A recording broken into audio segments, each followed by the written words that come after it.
গাজর মিষ্টি কুমড়ার ছোলা ভাজি এই যে দেখতে পাচ্ছেন, ওয়াও কালারটা সেই। এই যে কালারটা, ওয়াও। হ্যালো গাইস, আসসালামু আলাইকুম। আজকে আমি কি আবার রান্না দেখাবো আপনাকে, একটার পর একটা থাকবে আমার। এখন কথা হয়েছে, আমি যে ছুরি শুটকি করলা সিমের বিচি রান্না গন্ধে একদম আমোদ হয়ে গেছে পাকের ঘর। 1 ঘন্টা পরে ইফতার, কখন খাবো এটা আমার একদম আকাঙ্ক্ষা। যাক, এখন আমি আপনাদেরকে দেখাচ্ছি এই যে মিষ্টি কুমড়ার ছোলা। আমরা মিষ্টি কুমড়া খাই, ছোলাগুলো ফালাই দিই, তাই না? এই মিষ্টি কুমড়ার ছোলাগুলো আমি এখন একটু সব মশলা দিয়ে একটু ম্যারিনেট করব। পরে আমি আলু, সাথে থাকবে আমার একটু গাজর, কিভাবে ভাজি করব আমি দেখাবো। এগুলো কেউ ফালাবেন না, এগুলোতে অনেক প্রোটিন। এটা সিদ্ধ করে ব্লেন্ডারে পেস্ট করেও আপনি ভাজি করে খাইতে পারবেন, অথবা পাটার মধ্যে বেটে ভর্তা করে খাওয়া যাবে। আজকে আমি দেখাচ্ছি সিদ্ধ করে খাওয়াবো। এই যে একটু পানি দিচ্ছি,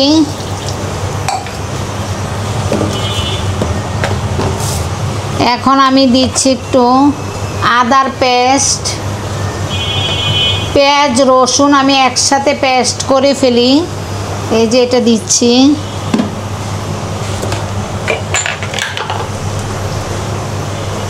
এই যে হলুদ দিচ্ছি, সাথে দিচ্ছি একটু লবণ। লবণটা যার যার স্বাদ অনুযায়ী।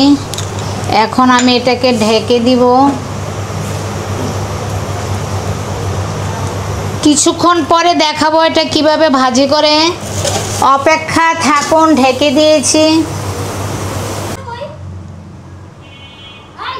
এই যে আমার মিষ্টি কুমড়া একটু মশলা টশলা দিয়ে ম্যারিনেট করছে। এই যে কালারটা দেখেন, কত সুন্দর কালার। এখন আমি একটু কড়াইয়ের মধ্যে পাঁচফোড়নটা আগে তেলে নিচ্ছি।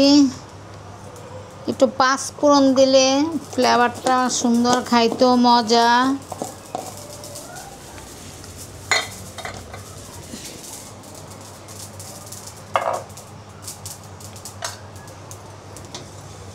একটু তেলে নিচ্ছি, তারপর আমি তেল দিচ্ছি।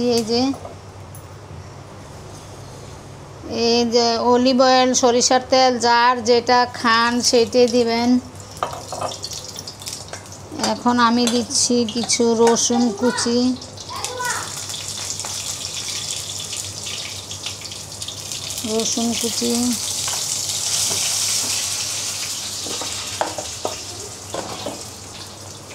সাথে দিচ্ছি পেঁয়াজ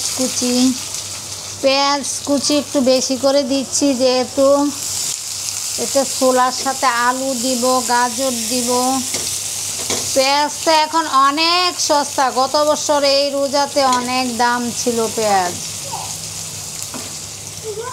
একটু হলুদ গুঁড়া দিচ্ছি। এটাকে আমি একদম ব্রাউন কালার করে ফেলবো, ভাজতে যেন পোড়া না লাগে। দেখতে হবে আমার এটা যেন একদম ফ্রেশ থাকে।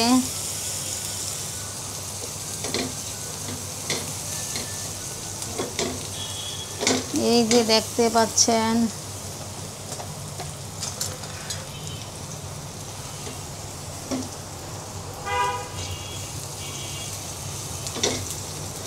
আরও কিছুক্ষণ সময় লাগবে। এই যে এখনো হয় না, একদম ব্রাউন কালার হইলে ফ্লেভারটাও সুন্দর দেখা যাবে।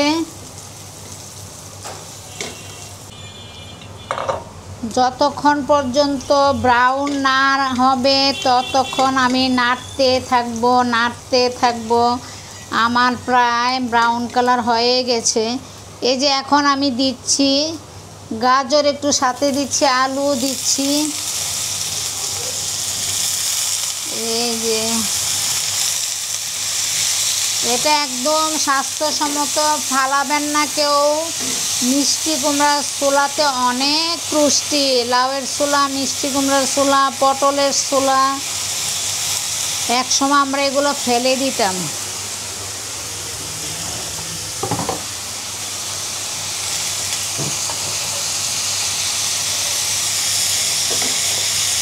এখন দিচ্ছি স্বাদ মতো লবণ দিয়ে নিচ্ছি।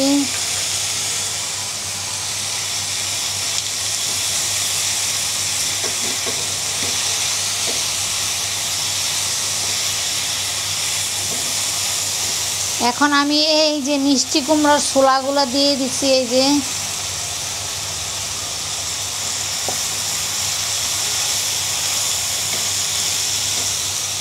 রুটি, আলু ভাজি, ভাত আমরা যেইভাবে খাই এইটা ঠিক সেইভাবে খুব মজা।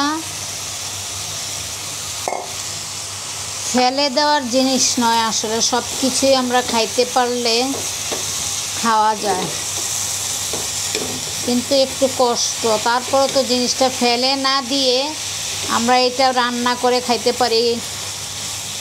মিষ্টি কুমড়ার ছোলা পেস্ট করে ভাজি করা যায়, আবার পাটায় বেটেও ভর্তা বানানো যায়। ভর্তাটা খুব মজা, খোলা সিদ্ধ করে খোলার মধ্যে একদম তেলে, আবার সিদ্ধ করে হাতে কষলাই আলুর ভর্তার মতো খাওয়া যায়।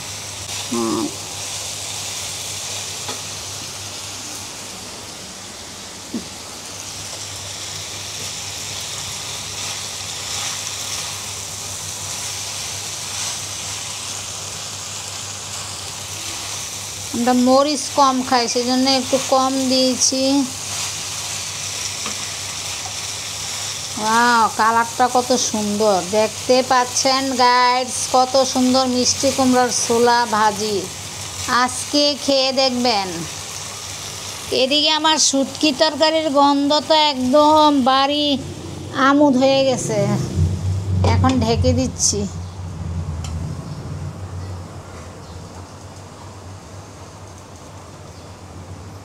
নাই তো, এই যে আমার ভাজি প্রায় হয়ে গেছে। এটা একটু নরম হওয়ার জন্য আমি একটু ঝোল দিয়েছি।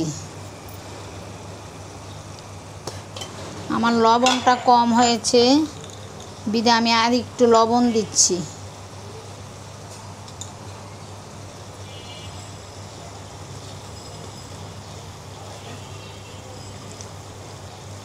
গাইস, এখন ইফতারের সময় যাবে, আমি এখন চলে যাচ্ছি। এটা আমার চুলার মধ্যে থাকবে, কিছুক্ষণ পরে আবার দেখাবো। এখন আমার এই যে মিষ্টি কুমড়া ভাজি হয়ে গেছে, একটু ধন্যপাতা দিচ্ছি। এই যে ওয়াও, সেই কালারটা খুব সুন্দর হয়েছে।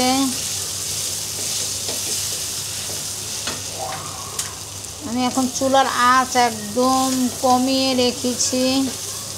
লো চুলার আঁচে এটা আস্তে আস্তে সিদ্ধ হবে। শেষ আমার আলু, গাজর, মিষ্টি কুমড়ার ছোলা ভাজি। এই যে দেখতে পাচ্ছেন, ওয়াও, কালারটা সেই। এই যে কালারটা, ওয়াও।